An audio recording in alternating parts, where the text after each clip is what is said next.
Hello, good morning, जोहार। मैं संजय और आप देख रहे हैं न्यूज़ झारखंड। चलिए जानते हैं आज की मुख्य 25 बड़ी खबरों को। पहली बड़ी खबर की बात को तो खारसावा गोलीकांड। झारखंड के सीएम हेमंत सोरेन ने की घोषणा, 16 करोड़ की लागत से होगा शहीद स्थल का विकास। झारखंड के सरायकेला खारसावा जिले के खारसावा शहीद स्थल को विश्व स्तरीय पर्यटन स्थल के रूप में विकसित किया जाएगा। इसकी पहल शुरू कर दी गई है। इस पर लगभग 16 करोड़ रुपए खर्च होंगे। इसमें बहुउद्देशीय भवन के साथ अन्य सुविधाएं उपलब्ध कराई जाएगी। ये बातें झारखंड के सीएम हेमंत सोरेन ने खारसावा के शहीदों को श्रद्धांजलि देने के बाद पत्रकारों से बातचीत करते हुए कही है।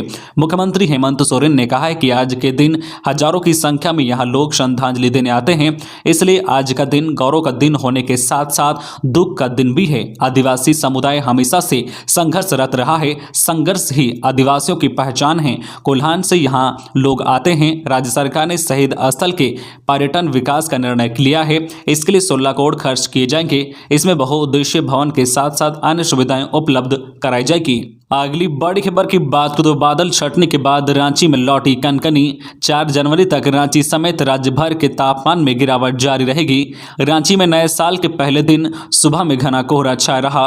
वहीं बादल छटने के बाद एक बार फिर से रांची में कनकनी लौट आई है। न्यूनतम तापमान में लगभग 2 डिग्री सेल्सियस की कमी आई है। मौसम वैज्ञानिक अभिषेक आनंद ने बताया है कि राज्य के उत्तर पश्चिमी और मध्य भाग में न्यूनतम तापमान में अधिक गिरावट देखने को मिलेगी।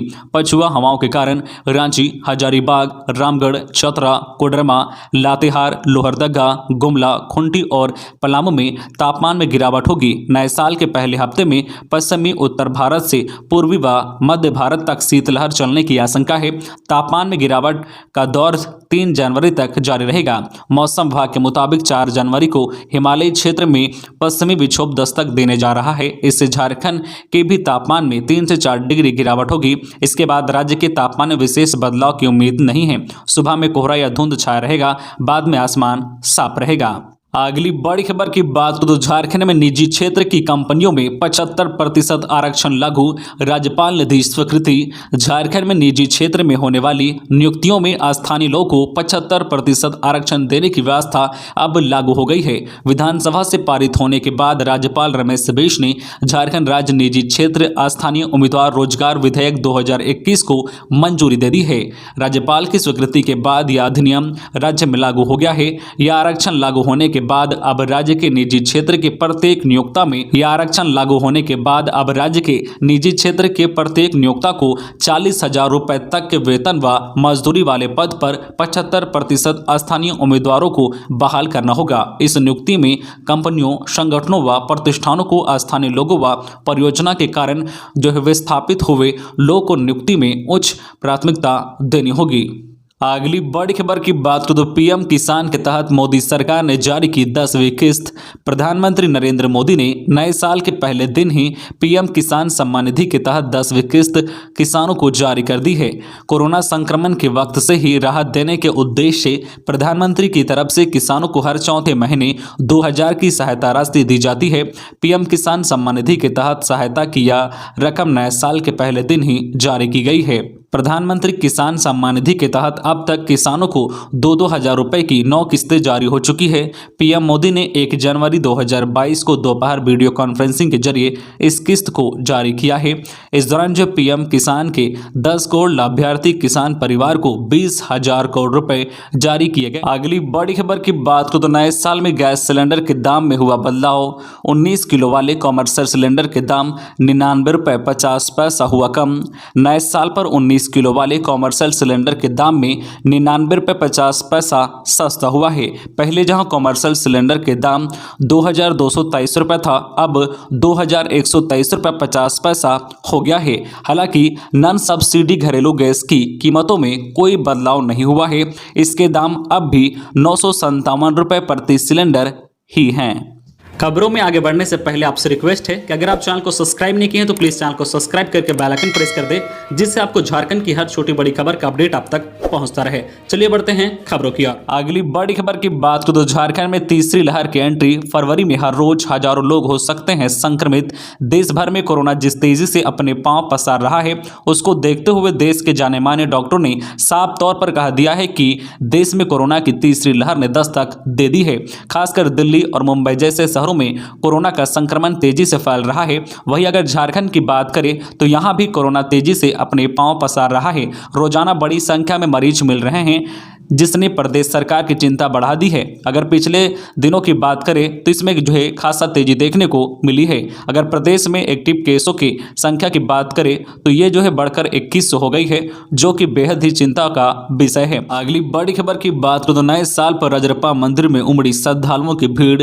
नववर्ष 2022 के पहले दिन के आगमन को लेकर शनिवार को मंगल कामना के लिए हजारों श्रद्धालुओं ने छिन्नमस्तिका मंदिर में पूजा अर्चना की। अधिक भीड़ होने के कारण श्रद्धालुओं को पूजा अर्चना के लिए घंटों लंबी कतार में खड़े होकर अपनी बारी की प्रतीक्षा करनी पड़ी। इसके अलावा विभिन्न जो है पिकनिक स्पॉट पर खूब धमाल भी हुआ। डीजे के धुन में सुबह सुबह युवाओं की दर्जनों टोलियां पिकनिक के लिए रवाना होते हुए देखी गई। सब अपने अपने अंदाज में नववर्ष का स्वागत किया। अगली बड़ी खबर की बात करें तो रांची में बिना परीक्षा मिलेगी नौकरी। झारखंड की राजधानी रांची में बिना परीक्षा दिए नौकरी प्राप्त करना चाहते हैं तो आपके लिए अच्छी खबर है। ताजा रिपोर्ट के मुताबिक भारतीय प्राकृतिक राल एंड गोंद संस्थान रांची कई पदों पर भर्तियां निकाली है। इसके लिए नोटिस भी जारी किया गया है। इच्छुक उम्मीदवार नोटिस को पढ़े और आवेदन की प्रक्रिया को पूरा करें। भारतीय जो है प्राकृतिक राल एंड गोंद संस्थान रांची में यंग प्रोफेशनल की 9 पदों पर भर्ती को लेकर आवेदन मांगे हैं। इन पदों पर आवेदन करने के लिए उम्मीदवारों की योग्यता पदों के अनुसार बीएससी, एमएससी आदि निर्धारित किया गया है। आपको बता दें कि इन पदों पर उम्मीदवारों का चयन बिना किसी परीक्षा के सीधे इंटरव्यू के द्वारा किया जाएगा। आप अधिक जानकारी के लिए और आवेदन करने के लिए iinrg.icar.gov.in पर जा सकते हैं। अगली बड़ी खबर की बात करें तो कोडरमा में 47 नए मामले आए सामने। कोडरमा जिले में कोरोना संक्रमण में लगातार इजाफा हो रहा है। हालांकि राहत की बात यह है कि संक्रमितों में गंभीर मरीजों की संख्या नहीं के बराबर है। बावजूद इसके कोरोना की दूसरी लहर को ध्यान में रखते हुए सजग व सतर्क रहने की जरूरत है। बीते 24 घंटे में सदर अस्पताल सहित विभिन्न स्वास्थ्य केंद्रों में जांच में और 47 कोरोना संक्रमित मिले हैं। इस बाबत जिला सर्विलांस पदाधिकारी डॉक्टर मनोज कुमार ने बताया है कि शनिवार को 759 लोग की जांच हुई, जिसमें आरटीपीसीआर जांच में 31 और टूनेट द्वारा हुई जांच में 16 लोगों की रिपोर्ट पॉजिटिव आई है। उन्होंने बताया कि कोरोना संक्रमितों की संख्या बढ़कर 377 हो गई है। अगली बड़ी खबर की बात करें तो शहीदों के आश्रितों को नौकरी में 5% आरक्षण। हेमंत सोरेन। मुख्यमंत्री हेमंत सोरेन ने शनिवार को सरायकेला खारसावा स्थित खारसावा के वीर शहीद केरसे मुंडा चौक में शहीद स्मृति चिन्ह और शहीद पार्क स्थित शहीद स्मारक शहीद बेदी पर माल्यार्पण कर खारसावा गोलीकांड के वीर शहीदों को श्रद्धांजलि दी। इस दौरान सीएम ने कहा है कि सरकार ने शहीदों की पहचान करने और शहीदों के आश्रितों को पेंशन देने के साथ खारसावा गोलीकांड के शहीद आश्रितों को नौकरी में 5% क्षैतिज आरक्षण देने का महत्वपूर्ण निर्णय लिया है। राज्य के अमर शहीदों को अलग राज्य के लिए संघर्ष करने वाले आंदोलनकारियों अथवा उनके आश्रितों को पेंशन समेत अन्य जो है सुविधाएं सरकार द्वारा दी जा रही है, इन्हें उनका पूरा हक और अधिकार मिलेगा। अगली बड़ी खबर की बात करें तो नववर्ष पर दशम फॉल पहुंचे पर्यटकों ने जमकर मस्ती की। नववर्ष पर बड़ी संख्या में पर्यटक पिकनिक मनाने दशम फॉल पहुंचे। सुबह से ही दशम फॉल पहुंचने वाले लोगों का तांता लगा रहा। झारखंड ही नहीं, बंगाल से भी बसों में लोग पिकनिक मनाने दशम फॉल पहुंचे।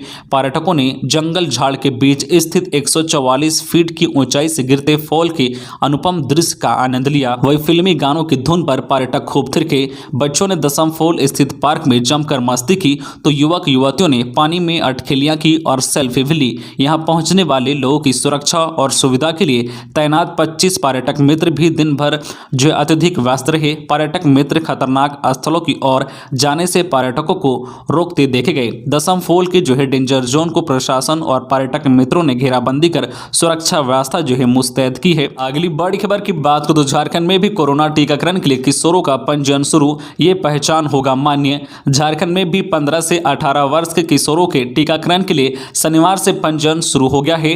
कोविन पोर्टल पर इस आयु वर्ग के किशोरों का पंजीयन शुरू हुआ है। हालांकि जो है पोर्टल के डैशबोर्ड पर अभी यह आंकड़ा स्पष्ट नहीं हो पा रहा है कि अब तक कितने किशोरों का निबंधन हुआ है। 3 जनवरी से इस आयु वर्ग के किशोरों का टीकाकरण शुरू होगा। कोविन पोर्टल पर मोबाइल नंबर दर्ज कर नया अकाउंट खोलकर पंजीयन कराया जा रहा है। जिन अभिभावकों का अकाउंट पहले से ही कोविन पर खुले हैं उसके माध्यम से भी पंजीयन हो रहा रहा है। पंजीयन के लिए फोटो पहचान पत्र जरूरी है, जिसमें स्कूल का परिचय पत्र भी मान्य किया गया है। 3 जनवरी से टीका केंद्रों पर जो है ऑन साइट पंजीयन भी होगा। अगली बड़ी खबर की बात करें तो शहीदों को श्रद्धांजलि देकर बोले केंद्रीय मंत्री अर्जुन मुंडा, लिपिबद्ध किया जा रहा है खारसावा गोलीकांड। केंद्रीय मंत्री अर्जुन मुंडा ने कहा है कि झारखंड के सरायकेला जिले के खारसावा के शहीद स्थल की विशेष पृष्ठभूमि रही है। यहाँ बड़ी संख्या में आदिवासी समुदाय के लोगों ने बलिदान दिया है। ऐसे ही देश के विभिन्न क्षेत्रों में आदिवासी समुदाय के लोगों ने कहीं देश के लिए तो कहीं जल जंगल जमीन के लिए अपने प्राणों की आहुति दी है। खारसावा गोलीकांड 1 जनवरी 1948 समेत देश के अलग अलग ऐतिहासिक घटनाओं को लिपिबद्ध किया जा रहा है। उनका मंत्रालय आदिवासी बच्चों के लिए हर प्रखंड में एक एकलव्य विद्यालय खोलेगा। इसके साथ ही उच्च शिक्षा में स्कॉलरशिप भी देगा। केंद्रीय मंत्री अर्जुन मुंडा ने खारसावा गोलीकांड के शहीदों को श्रद्धांजलि देने के बाद पत्रकारों से बात करते हुए ये बातें कही। अगली बड़ी खबर की बात करें तो सिमडेगा नगर परिषद कार्यालय में आग लगी। नगर परिषद कार्यालय में शनिवार को आग लग गई। नगर परिषद कार्यालय के कंप्यूटर सेक्शन में शॉर्ट सर्किट के कारण आग लगने की संभावना व्यक्त की जा रही है। आग के कारण कार्यालय में रखे कई दस्तावेज जलकर राख हो गए हैं। कंप्यूटर उपकरण भी पूरी तरह से जल गए हैं। दमकल कर्मियों के द्वारा आग पर काबू पा लिया गया है। सीईओ देव कुमार राम ने बताया कि सुबह सफाई के समय सफाई कर्मियों के द्वारा आग की जानकारी नहीं मिली थी। उसके अनुसार सफाई के बाद ही आग लगी होगी। उन्होंने बताया कि जांच के बाद ही आग लगने के सही कारणों की जानकारी मिल पाएगी। अगली बड़ी खबर की बात करें तो पकड़ी गई नकली शराब फैक्ट्री, 5 गिरफ्तार। हजारीबाग के कटकमदाग में फतह में अवैध शराब मिनी शराब फैक्ट्री का भांडाफोड़ हुआ है। उत्पाद विभाग की टीम ने इसका खुलासा किया है। मौके से 5 लोगों को गिरफ्तार कर जेल भेज दिया है। शराब फैक्ट्री से 257 लीटर विदेशी शराब, 40 लीटर स्प्रिन, विभिन्न कंपनियों के रेपर व सीसी बरामद की गई है। ये सीसी जो है B7 मैकडोनल्ड RC की है। मौके से उत्पाद विभाग की छापेमारी दल ने एक टाटा सुमो भी बरामद की है। अगली बड़ी खबर की बात करें तो हेमंत सोरेन राजभवन में सीएम ने गवर्नर को कहा हैप्पी न्यू ईयर। 2022 के आगमन को लेकर पूरा विश्व एक दूसरे को शुभकामनाएं दे रहा है। ऐसे में रांची में मुख्यमंत्री हेमंत सोरेन राज्यपाल रमेश बैस से मिलने राजभवन पहुंचे। इस मुलाकात में मुख्यमंत्री ने राज्यपाल को बुके देकर नए वर्ष की शुभकामनाएं दी। वहीं राज्यपाल ने भी मुख्यमंत्री को नववर्ष पर अपनी शुभकामनाएं दी। राज्यपाल से मुख्यमंत्री की इस मुलाकात को शिष्टाचार मुलाकात माना जा रहा है। इस दौरान दोनों ने झारखंड के वर्तमान राजनीतिक और जो है सामाजिक हालत पर चर्चा की। अगली बड़ी खबर की बात को तो नए वर्ष पर देवघर के बाबा मंदिर में उमड़ी श्रद्धालुओं की भीड़। नए साल के अवसर पर बाबा मंदिर में श्रद्धालुओं की भीड़ उमड़ पड़ी। सुबह से ही बाबा भोलेनाथ को श्रद्धालु जलार्पण करते दिखे। जिला प्रशासन ने नए साल पर देवघर आने वाले श्रद्धालुओं की संख्या को देखते हुए पहले ही सुरक्षा की चाक चौबंद व्यवस्था कर रखी थी। डीसी मंजुनाथ भजंत्री ने पत्रकारों से कहा है कि इस साल जलार्पण करने वाले श्रद्धालुओं की तादाद में इजाफा देखा गया है। जिला प्रशासन ने बाबा मंदिर में जलार्पण करने के इच्छुक श्रद्धालुओं के लिए पूर्व ही सारी तैयारी कर ली थी। अगली बड़ी खबर की बात करें तो होम आइसोलेशन की सेवा शुरू। 50 वर्ष से कम के संक्रमितों को अनुमति। कोरोना संक्रमण के बढ़ते खतरे को देखते हुए धनबाद जिला प्रशासन व स्वास्थ्य विभाग ने शनिवार से जिले में होम आइसोलेशन की सुविधा शुरू कर दी है। शनिवार को 5 कोरोना संक्रमितों को यह सुविधा दी गई है। जिला महामारी रोग नियंत्रण विभाग के पदाधिकारी डॉक्टर राजकुमार सिंह ने बताया कि होम आइसोलेशन के लिए इस बार सभी प्रखंडों के BDO और वहां के प्रभारी चिकित्सा पदाधिकारी को नोडल बनाया गया है। संबंधित व्यक्ति को अपने प्रखंड के नोडल पदाधिकारी से संपर्क कर आवेदन करना है। आवेदन के आलोक में जिला महामारी रोग नियंत्रण विभाग अनुमति देगा। 50 वर्ष से ऊपर के लोग को होम आइसोलेशन की सुविधा नहीं मिलेगी। अगली बड़ी खबर की बात करें तो रांची में अपराधियों का दुस्साहस। दिन दहाड़ व्यवसायी को बनाया बंधक। मारपीट व लूटपाट के बाद रात को छोड़ा। झारखंड के रांची जिले के कांके थाना क्षेत्र के बाजार निवासी युवा व्यवसायी सारिफ अशरफ के साथ नकाबपोश अपराधियों ने हथियार के बल पर शुक्रवार शाम बंधक बनाकर लूटपाट की और इस दौरान उसके साथ मारपीट भी की गई। करीब 5 घंटे बंधक बनाने के बाद रात में अपराधियों ने उसे मुक्त किया। पीड़ित के मुताबिक उसे जान से मारने की सुपारी दी गई थी। अपराधियों ने 21,000 रुपये पेटीएम से ट्रांसफर कराने के बाद छोड़ दिया। पुलिस CCTV फुटेज खंगाल रही है। अगली बड़ी खबर की बात करें तो साइबर अपराधियों पर ईडी की नकेल। स्कॉर्पियो जब्त करने के बाद अब कुख्यात साइबर अपराधी प्रदीप मंडल का घर सील। झारखंड के जामताड़ा जिले के नारायणपुर थाना क्षेत्र के कुख्यात साइबर अपराधी प्रदीप मंडल के मिर्गा गांव स्थित घर को ईडी ने शुक्रवार को सील कर दिया है। जानकारी के अनुसार 3 सदस्यीय टीम नारायणपुर थाना पहुंची, जहां से एएसआई राजेश्वर यादव के नेतृत्व में मिर्गा गांव पहुंचकर कुख्यात साइबर अपराधी के घर को सील किया गया है। आपको बता दें कि एक माह पूर्व प्रदीप मंडल के घर से एक स्कॉर्पियो को ईडी ने जब्त किया था। उस दौरान ईडी की ओर से प्रदीप मंडल को घर खाली कर देने को कहा गया था, लेकिन उसके द्वारा घर को खाली नहीं किया गया था। अगली बड़ी खबर की बात करें तो कस्तूरबा बालिका आवासीय विद्यालयों में रिक्त पदों पर नौकरी। रांची के इन 13 प्रखंडों में बहाली। शिक्षा विभाग ने सकारात्मक पहल करते हुए 30 शिक्षक व शिक्षेतर कर्मियों को नियुक्ति पत्र देने का फैसला किया है। जिला शिक्षा पदाधिकारी कार्यालय से मिली जानकारी के अनुसार शनिवार को परियोजना कार्यालय में आयोजित एक कार्यक्रम में जिले के 13 प्रखंडों में कस्तूरबा बालिका आवासीय विद्यालयों में रिक्त पदों को भरने की कयावत की जाएगी। अगली बड़ी खबर की बात करें तो कोडरमा के लोगों को नहीं जाना पड़ेगा निजी अस्पताल, गरीबों को होगा सबसे ज्यादा फायदा। कोरोना महामारी के दौर में सरकारी स्वास्थ्य व्यवस्था में कई सकारात्मक बदलाव हुए हैं। इस दृष्टिकोण से बीते वर्ष सबसे बेहतर रहा है। सरकारी अस्पताल में स्वास्थ्य सुविधाएं बढ़ी है, वहीं आने वाले दिनों में इसमें निरंतर सुधार की दिशा में कार्य हो रहा है। आज कोडरमा सदर अस्पताल का इमरजेंसी वार्ड किसी बड़े प्राइवेट अस्पतालों की इमरजेंसी वार्ड की तरह हो गया है। यहाँ 24 घंटे डॉक्टर व नर्स की सेवा उपलब्ध रहती है। आज जिले के अधिकतर निजी अस्पताल रात्रि काल के दौरान इमरजेंसी मरीजों को देखने से कतराते हैं। वहीं सदर अस्पताल स्थित इमरजेंसी वार्ड में रात्रि काल के दौरान भी मरीजों को स्वास्थ्य सुविधा मिल पाती है।